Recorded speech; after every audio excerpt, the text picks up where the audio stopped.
akan berlaku satu masa masjid-masjid tersegang indah, cantik sungguh. Nak banding satu masa dulu tuan-tuan, kita duduk kampung, masjid kita hanya pelita ayam. Pak lebay kampung kita, pak imam yang bertugas hari ini hasil pada tarbiyah ulama dulu di masjid, di pondok dengan pelita ayam. Sangat dhaif tuan-tuan. 1-2 pelita ayam untuk satu masjid yang besar. Ramai hadir untuk agama.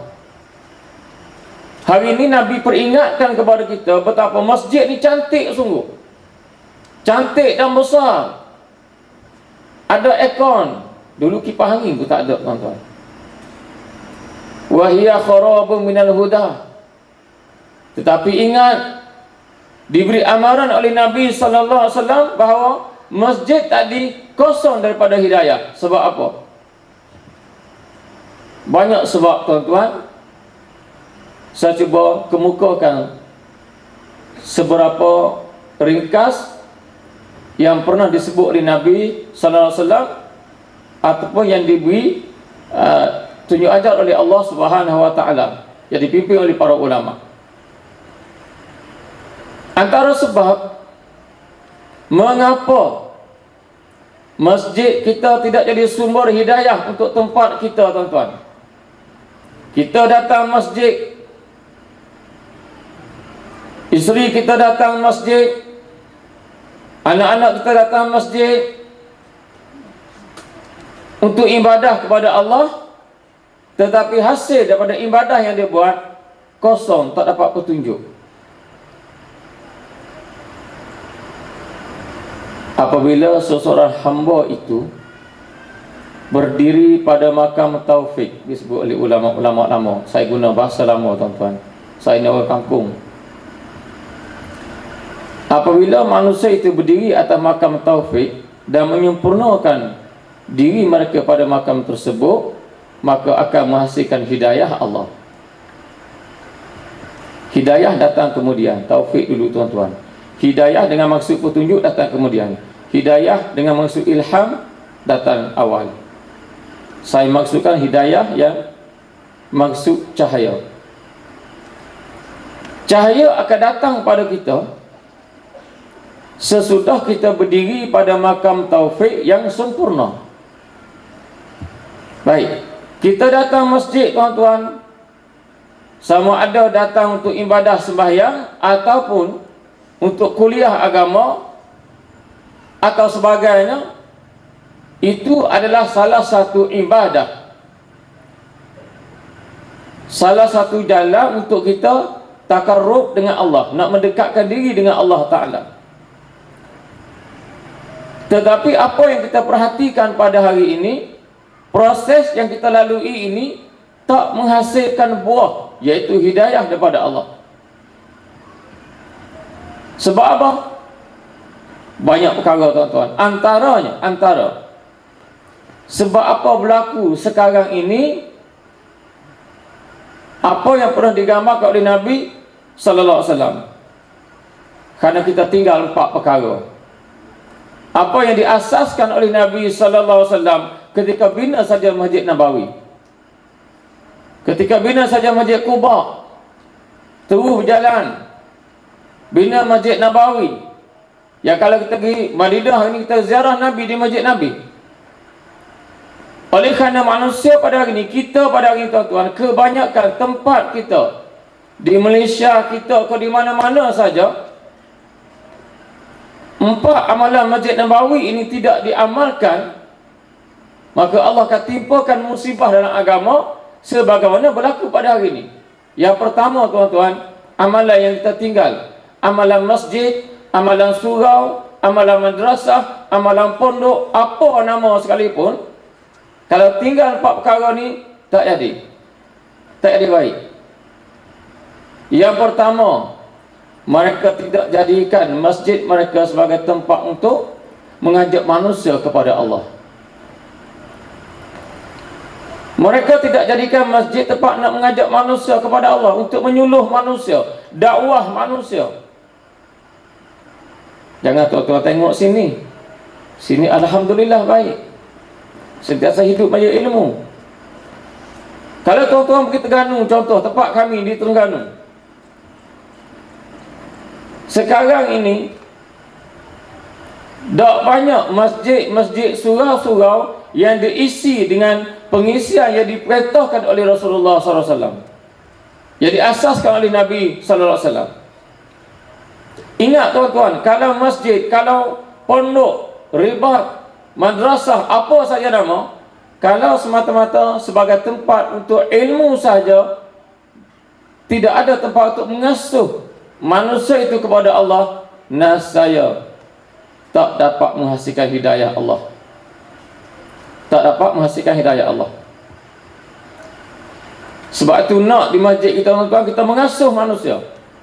Ilmu yang kita beri, kita kena asuh dia. Itu dia bagi murabbi, mursyid, mencerdikkan manusia, menunjukkan jalan pada manusia. Murabbi, bimbing manusia untuk berjalan kepada Allah. Mana yang hak, mana batil, nak kita kenal, tuan-tuan. Yang kedua, kebanyakan masjid-masjid kita yang ada di tempat di Malaysia kita, surau atau sebagainya, tidak sungguh-sungguh jadikan masjid itu sebagai tempat untuk belajar ilmu ataupun pusat ilmu. Dia tidak jadikan pusat ilmu. Kalau kita pergi kawasan kampung jauh pedalaman sana, kadang-kadang masjid bukan saja tidak tempat pusat ilmu, tuan-tuan, jemaah 5 waktu pun tak ada. Jemaah 5 waktu tak ada. Masjid yang besar, dan kadang-kadang kalau ada pun hanya 3-4 orang saja, masjid besar. Bagaimana kita harap Allah turunkan? Saya ingat Tutup Guru pernah cerita, dalam kampung ni, tuan-tuan, tempat kita duduk, rahmat akan turun di masjid. Masjid ni pengguna rahmat Allah. Sebab tu laki-laki yang sentiasa berulang alik ke masjid, Allah Ta'ala akan berkati hidup dia, Allah Ta'ala akan berkati rezeki dia, Allah akan berkati anak-anak dia. Dan orang yang tidak meraihkan sembahyang berjemaah, Allah Ta'ala akan balakan anak-anak yang jauh dengan agama. Sudah berlaku pada hari ini. Tak pelik, tuan-tuan, anak-anak kita yang belajar tinggi dapat 9A, dapat 400A, tetapi lawan Allah Ta'ala tak kenal agama. Tak pelik, tuan-tuan. Kenapa? Bapaknya tinggal sembahyang jemaah, tak kenal sembahyang jemaah. Isteri kena suruh suami, yang sini tak apa, yang dah mari dah. Kena gerakkan manusia ni untuk sujud pada Allah di masjid berjemaah. Di rumah tu masa yang mustahak sangat. Yang tak sempat jemaah di masjid, itu pun perlu cari lagi. Tak dapat jemaah yang pertama, jemaah yang kedua. Nabi ajar, tuan-tuan. Yang ketiga, mereka tidak jadikan masjid ini sebagai tempat melahirkan manusia yang rasa kasih antara satu sama lain. Mereka tidak hidupkan fungsi masjid sebagai tempat mengasuh kasih sayang antara manusia. Khidmat, tuan-tuan, khidmat, sifat tolong menolong, sifat kasih sayang, dah dicabut daripada hati kita. Apabila sifat ini tak ada, tuan-tuan, sifat rasa nak tolong orang tak ada, sifat kesan belah pada orang tak ada, maka di situ Allah Ta'ala angkat barakah atas diri seseorang. Kita, tuan-tuan, kalau tak asa kasih pada orang mukmin, tak sempurna iman. Sekarang ini bukan saja orang mukmin yang luar kita tak kasih, anak kita sendiri pun kita tak kasih. Mana dia tanda kita kasih pada anak-anak kita, tuan-tuan? Tanda kita kasih pada anak-anak kita, kadang-kadang kita tak rasa duka cita pun bila melihat anak cucu kita tidak pergi masjid, tetapi kita duka cita bila anak kita tak ikut kelas-kelas tuition dan sebagainya.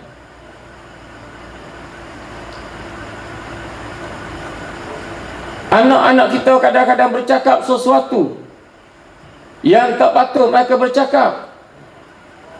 Mungkin bercakap di hadapan kita, tuan-tuan, tak rasa sensitif apa pun kita. Dan yang keempat, ringkas tuan-tuan, mereka, yakni umat hari ini, manusia hari ini tidak jadikan masjid mereka sebagai tempat ibadah yang sungguh-sungguh, tempat untuk mengabdikan diri pada Allah sungguh-sungguh. Mereka tidak jadikan masjid sebagai tempat ibadah. Mungkin mereka datang ke masjid hanya sembahyang, urusan sembahyang 5 waktu, ataupun kalau ada kenduri arwah, datang masjid. Sebab itu pada hari ini kita dapati kebanyakan masjid-masjid yang berada di jauh sana tidak diimarahkan sungguh-sungguh sebagai tempat ibadah, tidak dijaga sungguh-sungguh sebagai tempat ibadah. Kadang-kadang lampu masjid dah lama dah rosak, tak ada apa-apa pun nak baiki, lambat-lambat tak apa. Atapnya bocor, tak segera nak baiki.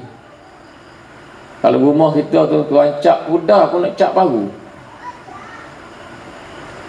Masjid sebagai tempat ibadah kita tidak muliakan, tidak imarahkan dia.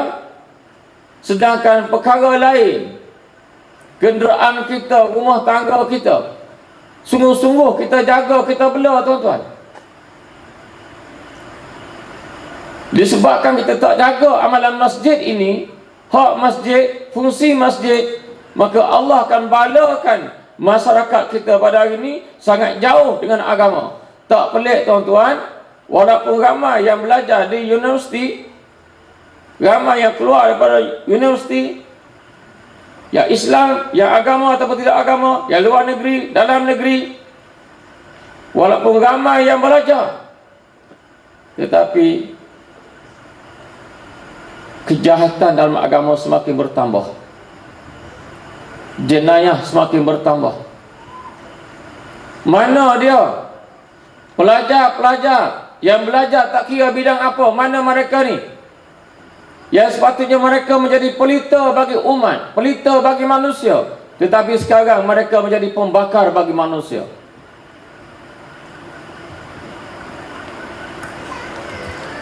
Ini yang berlaku.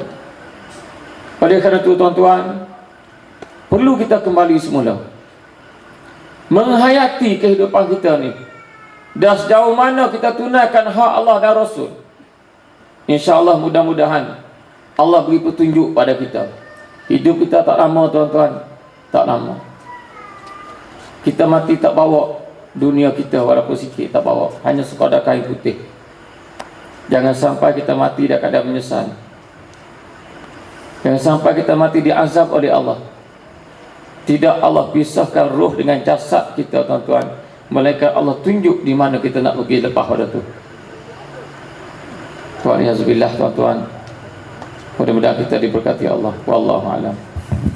Terima kasih kepada Fadil Ustaz Adam Said, tuan-tuan, mudir Madrasah Nurul Iman Besut Terengganu yang lama bermukim ilmu atau belajar di Mekah. Sama tuan-tuan hari ini kita berustaz, tuan-tuan guru muda yang lama menuntut ilmu dan balik mendirikan pondok di Besut Terengganu. Jadi tuan-tuan, saya pergi kepada ahli panel kita yang kedua, cukup hebat tuan-tuan, Al-Fadhil Ustaz Wan Azhar Wan Ahmad. Tuan-tuan, lebih ratusan orang Kadazan Dusun yang diislamkan oleh beliau di bumi Sabah. Puluhan sekolah ditukar, termasuk pernah ditukar dalam tempoh 24 jam tuan-tuan, daripada Besut ke Jempol Negeri Sembilan, kawasan orang asli. Ada orang hebat ni tuan-tuan ni. Ustaz Wan Azhar Wan Ahmad akan bercerita tuan-tuan tentang unjuran-unjuran yang telah disebut oleh Nabi sallallahu alaihi wasallam tentang nasib kita umat di akhir zaman. Dipersilakan Al-Fadhil Ustaz.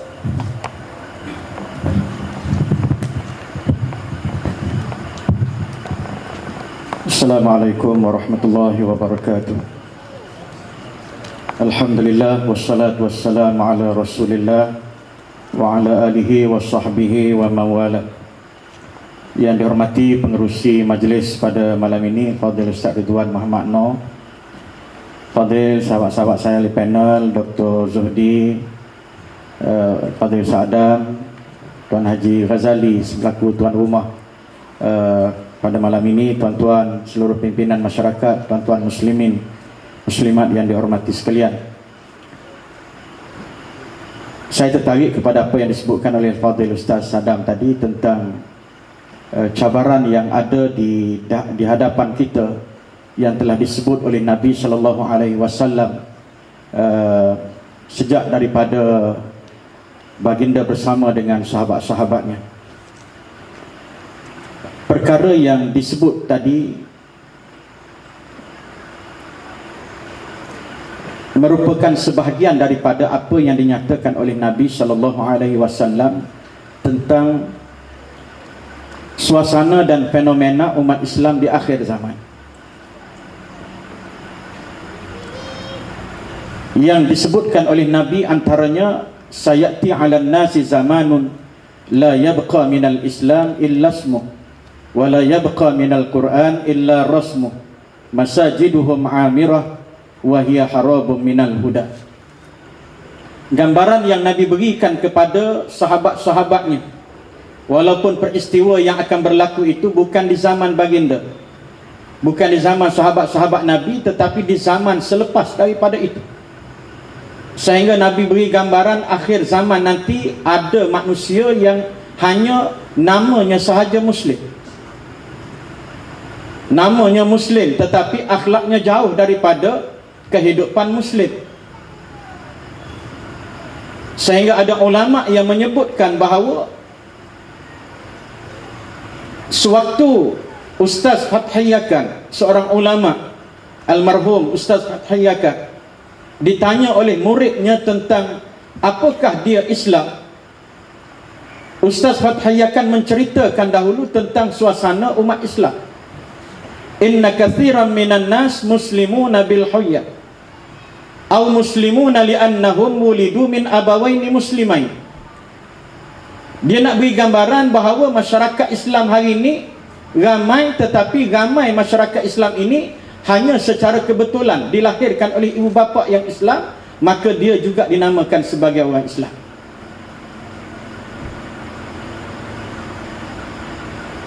Secara kebetulan, bukan dalam bentuk diproses ataupun dibentuk ataupun dididik manusia itu supaya memahami natijah daripada kelahirannya supaya menjadi manusia yang beriman.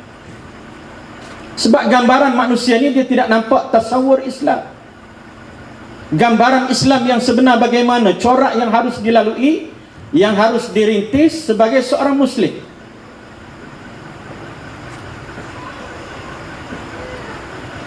Wala yabqa minal Quran illa rasmuh. Quran ada tapi orang tak baca. Orang tak baca Quran, apalagi nak diamalkan, nak dilaksanakan. Quran itu dalam bentuk rasamnya sahaja. Masajiduhum amirah, disebutkan oleh Fadil Sa'adam tadi, masjidnya hebat tetapi jauh daripada hidayah Allah. Dan disebutkan di hujung itu ada riwayat yang menyebutkan bahawa ada segolongan manusia yang disebutkan sebagai ulama'uhu syarru, sejahat-jahat manusia, ulama yang menggadaikan prinsip yang menjadikan dunia sebagai taruhan kehidupan dia, matlamat kehidupan dia. Maka disebutkan ulama'uhu syarru man tahta abimis sama, sebagai sejahat-jahat manusia, iaitulah ulama yang menggadaikan prinsip Islam daripada dilaksanakan dalam kehidupannya. Sebab itulah tuan-tuan, sebagai manusia Muslim, kita wajar menggali khazanah yang ditinggalkan oleh sejarah yang lalu. Sebagai seorang Muslim, kita tengok macam mana seorang Muslimat zaman Nabi sallallahu alaihi wasallam. Muslimat ni dia suka dengar kuliah Nabi, ikut kuliah Nabi, ambil maklumat, dia beramal. Sehingga kadang-kadang Muslimat ni dia nak bersoal jawab dengan Nabi, tak ada ruang. Sehinggalah satu masa diriwayatkan bagaimana suatu ketika waktu Nabi tengah rehat, di masjid, tiba-tiba muslimat ini datang dengan rakan dia, kemudian tanya, bercakap dengan Nabi SAW. Muslimat tu kata apa? Ya Rasulullah, inni usra fada'allah li. Wahai Rasulullah, aku ni ada satu masalah, satu penyakit. Dia ni kuat ibadahnya, amalannya Masya Allah, ibadahnya Masya Allah, rajin usaha untuk ibadah. Tapi dia kata, wahai Rasulullah, aku ni ada satu masalah. Masalah aku masalah besar. Dia ada satu penyakit. Dia kata bila penyakit ni datang kepada dia, menyebabkan dia hilang pertimbangan, dia hilang kawalan diri, sehingga kadang-kadang aurat dia terdedah. Penyakit apa tuan-tuan? Orang kita zaman kita ni panggil penyakit gila babi, minta maaf sebut sekali. Gila khinzir lah, lembut sikit Ustaz. Ya. Dia penyakit tu kadang-kadang datang kena kepada dia, menimpa dia. Tapi tidak selalu. Tetapi bila datang penyakit itu menyebabkan dia hilang kawalan diri, sehingga kadang-kadang aurat dia terdedah. Dia muslimat yang solehah. Bila Nabi dengar rintihan muslimat ini, timbul perasaan kasihan Nabi kepada dia. Lalu Nabi sebut kepada muslimat tadi, in syi'ti sabarti falakil jannah, wa in syi'ti da'autullah an yu'afiyak. Kata Nabi, wahai saudari, sesungguhnya penyakit yang Allah Ta'ala timpakan kepada kamu itu adalah merupakan satu ujian untuk kamu. Kalau kamu dapat terima, kalau kamu dapat sabar, kamu dapat bertahan dengan ujian yang Allah Ta'ala takdirkan itu, walaupun kamu tidak mahu penyakit itu dan tidak ada orang yang mahu pun penyakit itu, Allah Ta'ala mentakdirkan untuk kamu, in syi'ti sabarti falakil jannah, kata Nabi. Jika sekiranya kamu dapat bertahan, sabar dengan ujian yang Allah Ta'ala berikan kepada kamu, aku jamin syurga akan menjadi milik kamu di akhirat kelak. Wa in syi'ti da'autullah an yu'afiyak.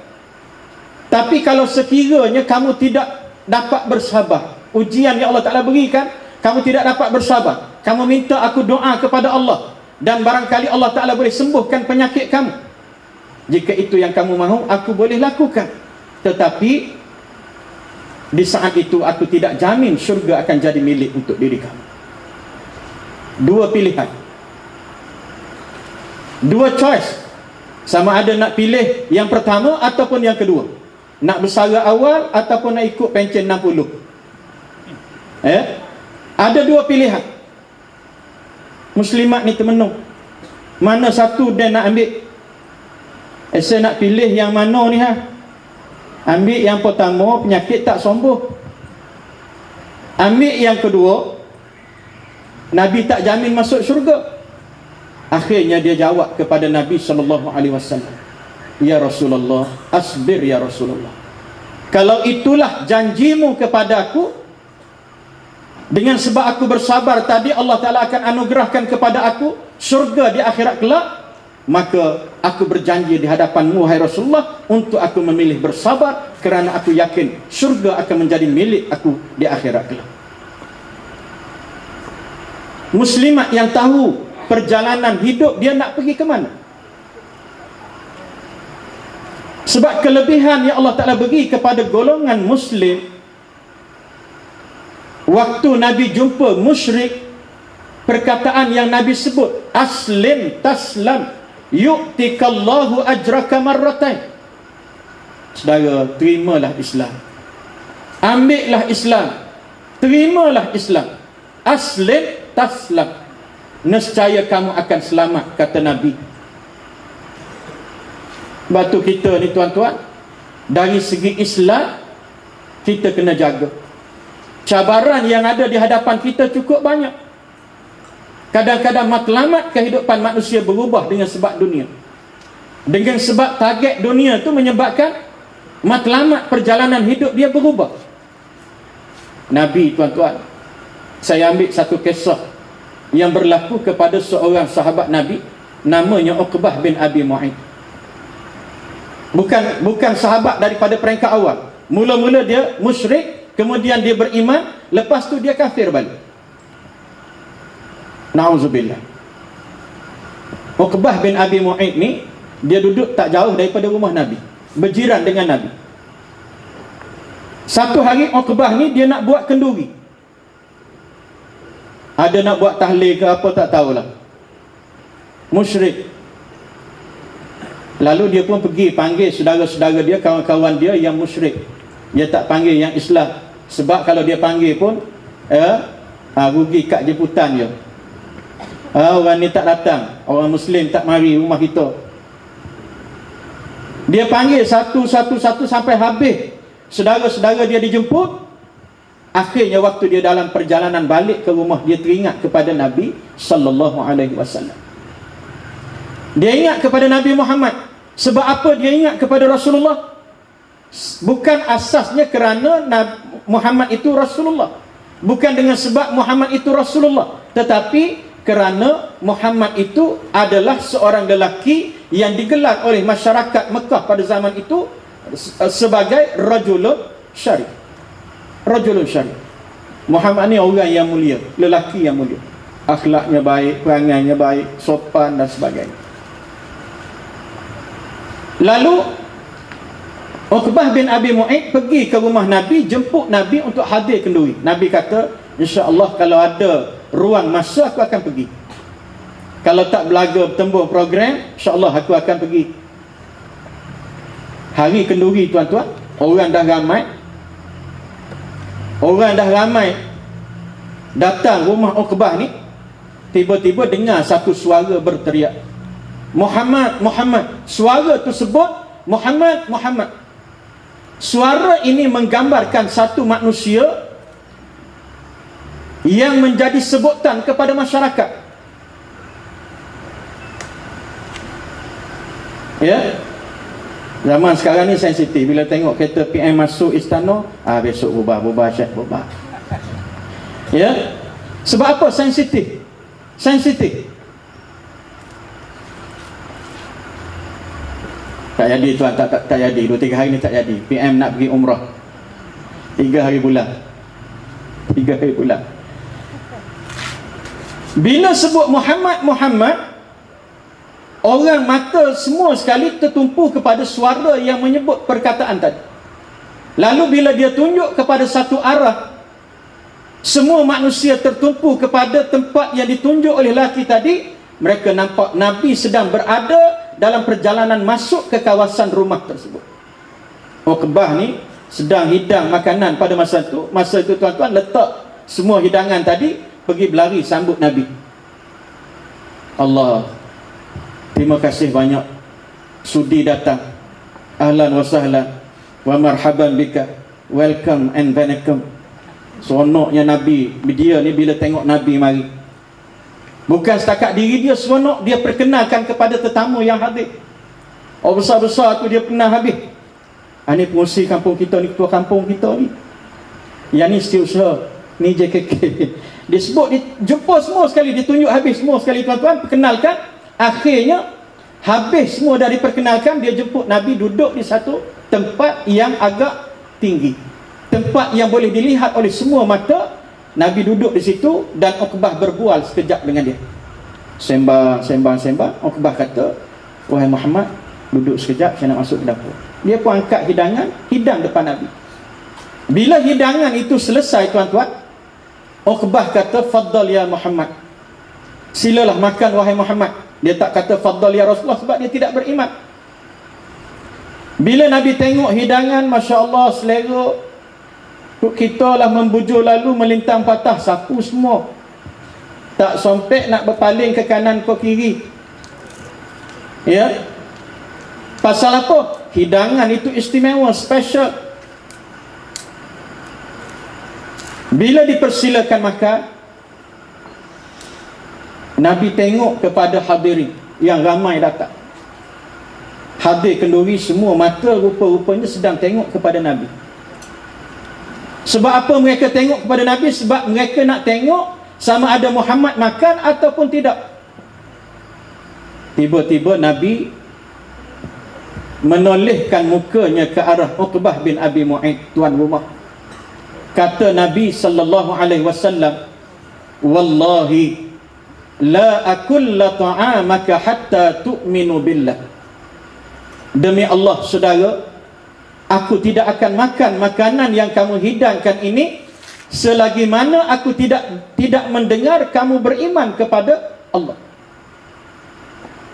Kejut Uqbah bin Abi Mu'ayth, macam mana Muhammad tahu adab kita. Sebab adab mereka ni antara yang dijaga, paling dijaga ialah apabila tuan rumah hidang makanan, maka tetamu apabila tidak makan makanan yang hidangkan itu, dia akan mendatangkan malu dan aib yang besar kepada tuan rumah.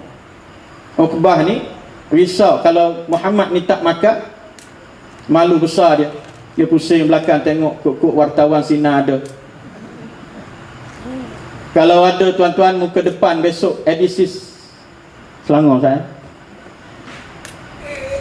Dia nak elak benda tu, akhirnya dalam dilema ini Uqbah bin Abi Mu'ayth ambil keputusan untuk beriman dengan Islam yang dibawa oleh Nabi.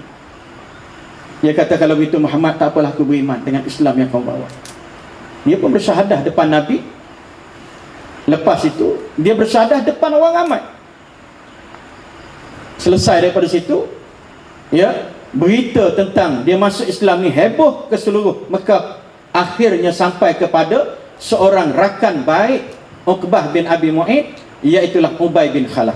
Ubay bin Khalaf ni bila dengar berita kawan dia, classmate dulu, duduk mengaji sekali dulu, naik motosikal sekali dulu, tiba-tiba masuk Islam, tinggal agama ni, dia rasa sedih, dia rasa terkejut, marah, campur bau. Akhirnya pergi cari Uqbah bin Abi Mu'ayth. Tengah hari besoknya dia jumpa dengan Uqbah. Akhirnya dia tanya kepada Uqbah tentang apa yang berlaku sebenarnya, supaya dia dapat maklumat sebenar tentang peristiwa yang berlaku kepada Uqbah yang menjadi buah mulut masyarakat pada waktu itu. Tuan-tuan, saya nak sebut secara ringkas, nak bagi peluang kepada Ustaz Dr. Zuhdi. Zuhdi ni turun flight, Ustaz Wan telefon tadi, Syekh jangan lupa, ya, tak ada check in, check out, tak ada check out lagi. Ustaz Wan telefon dah, ya. Ustaz Wan sesekali dia turun KL ni tuan-tuan. Lepas daripada ni jarang tuan-tuan nampak dia akan main